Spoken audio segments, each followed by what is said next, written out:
চলো আজ তোমাদের সাথে আমার ড্রাই চিলি চিকেনের রেসিপিটা শেয়ার করি। সেটার জন্য আমি এখানে একটু চিকেন নিয়ে নিয়েছি, আর তাতে দিয়ে দিলাম আদা রসুনের বাটা, স্বাদ মতো নুন, সামান্য গোলমরিচের গুঁড়ো, একটু সয়া সস আর একটু রেড চিলি সস, দিয়ে দিলাম কর্নফ্লাওয়ার আর একটা ডিম।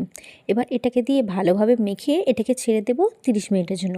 এবার আমি এখানে কিছু সবজি কুচিয়ে রেখেছি, যেমন ক্যাপসিকাম, পেঁয়াজ, রসুন, লঙ্কা। এবার একটা কড়াইতে সাদা তেল গরম করে সেখানে ম্যারিনেট করা চিকেনটাকে দিয়ে ভালো করে ফ্রাই করে তুলে রাখবো। এবার ওই তেলের থেকে একটু তেল কম করে সেখানে দিয়ে দিলাম কুচিয়ে রাখা রসুন, লঙ্কা, পেঁয়াজ আর ক্যাপসিকাম।